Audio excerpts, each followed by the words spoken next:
Most billion-dollar franchises come from big studios, long-term plans, and corporate roadmaps, but one of the most iconic franchises began in the most unlikely of places, a living room in New Hampshire. It's called Teenage Mutant Ninja Turtles. Created in 1984 as a parody, TMNT was the work of two struggling artists, what they themselves called the dumbest idea ever. But over the next 4 decades, that quote-unquote dumb idea became the third biggest action figure franchise of all time. It outsold Barbie in 1990. It launched 7 movies. It gave Pizza Hut its biggest promotional deal ever. Please, my Pizza Hut order's here. What are you guys? We're turtles. And most importantly, it never left. 40 years later, the Ninja Turtles are still drawing crowds, raking in billions of dollars. What looked like an accidental hit was actually one of the most calculated and brilliantly executed licensing strategies in entertainment history. In 1983, Kevin Eastman and Peter Laird were 2 broke artists living in Dover, New Hampshire. They had different personalities, but their drawing styles matched so well that they could work on the same illustration, and it would look like it was drawn by the same person. The first turtle drawings came in a flash of inspiration, and started out as a joke. But turning that joke into a real comic, that was a slow burn. They needed a story, something with depth, direction, and a little bit of chaos. So they pulled inspiration from their favorite comic books, Captain America and Daredevil. In Daredevil, a radioactive canister blinds the hero and gives him superpowers. So Kevin and Peter thought, what if that same canister also hit a Japanese ninja master and his 4 pet turtles? The accident causes them all to mutate, turning the turtles into human-sized talking creatures, and the ninja master, he turns into a rat.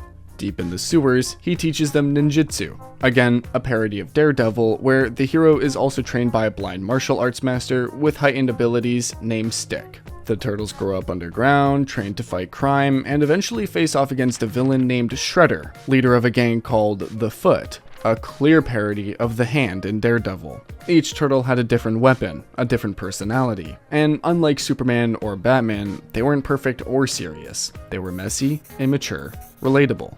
For the first Ninja Turtle issue, Peter and Kevin worked closely on every page. Kevin sketched the storyline and penciled the action scenes. Peter followed up, refining the dialogue and tightening the layout. They worked long hours, often late into the night, pulling double duty on every part of the process. By the spring of 1984, the first issue was complete. A 40-page black and white comic packed with fast-paced action, detailed illustrations, and snappy dialogues. But this version of the Turtles was darker than most would expect. The Turtles cursed, the fight scenes were gritty, and the violence came with blood. It wasn't made for kids. It was never meant to be.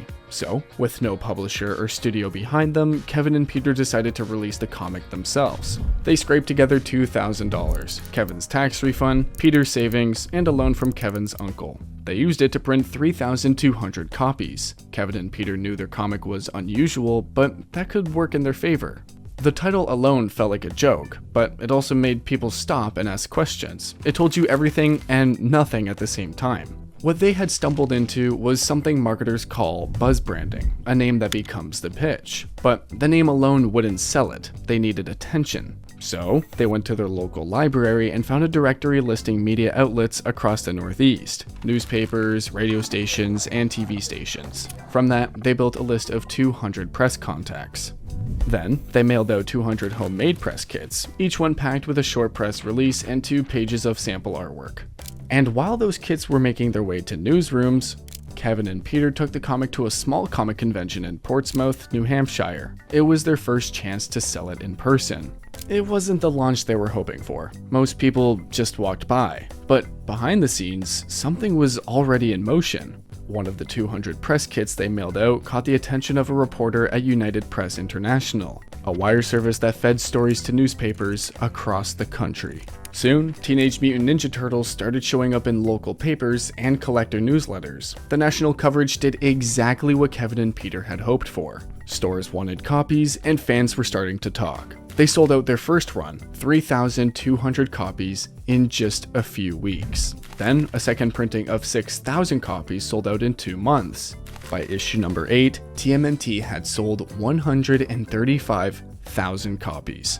The comic had become an underground hit, but to go bigger, they needed something more. That's when a licensing agent named Mark Friedman showed up. He saw the potential, not just as a comic, but as a brand. Friedman offered to represent them, pitching the Turtles to toy companies and licensing partners. Kevin and Peter weren't sure. They didn't picture the Turtles as action figures, but they agreed to let him try.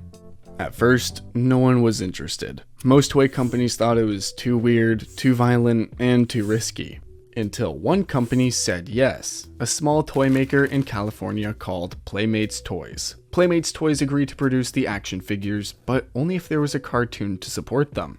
They believed a television show could build familiarity with the characters and drive demand for merchandise. At the time, this model was just beginning to take shape. In the early 1980s, the US government rolled back restrictions on advertising within children's programming. So, cartoons came as 3D minute commercials, disguised as entertainment. That's how shows like He-Man, G.I. Joe, and Transformers were launched. They weren't created to tell stories, they were created to sell toys.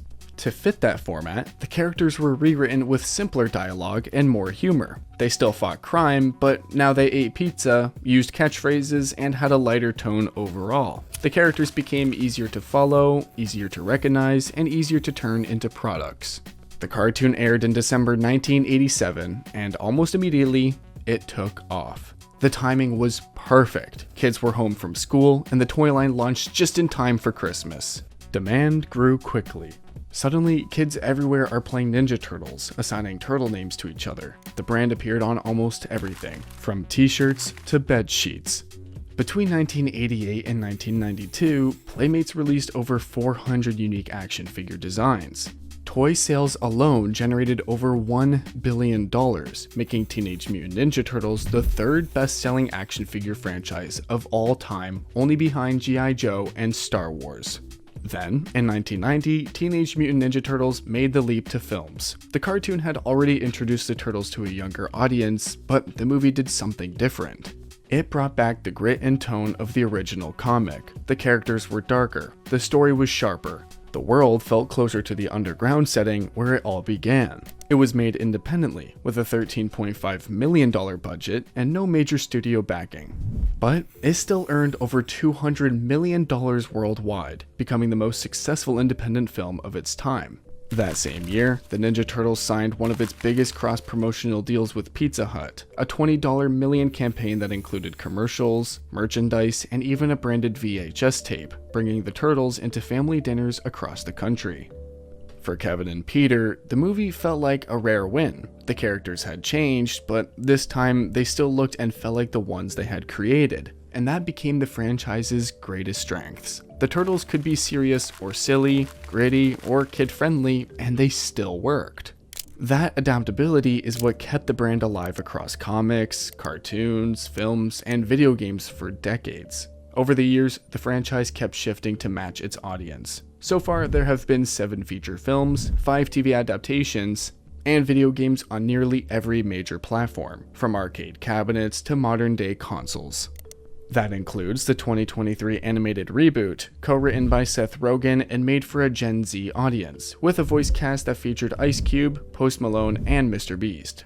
The movie grossed over $200 million worldwide, and once again, Pizza Hut came back on board. Just like in 1990, the brand signed on as a promotional partner, this time launching themed packaging, online games, and modern delivery stunts tied to the film. It was a clear example of cross-generational marketing, using the same IP to speak to new fans without losing the old ones. For Pizza Hut, it was a chance to connect nostalgia with relevance. For the Turtles, it was proof that the brand still had cultural reach 4 decades after it began.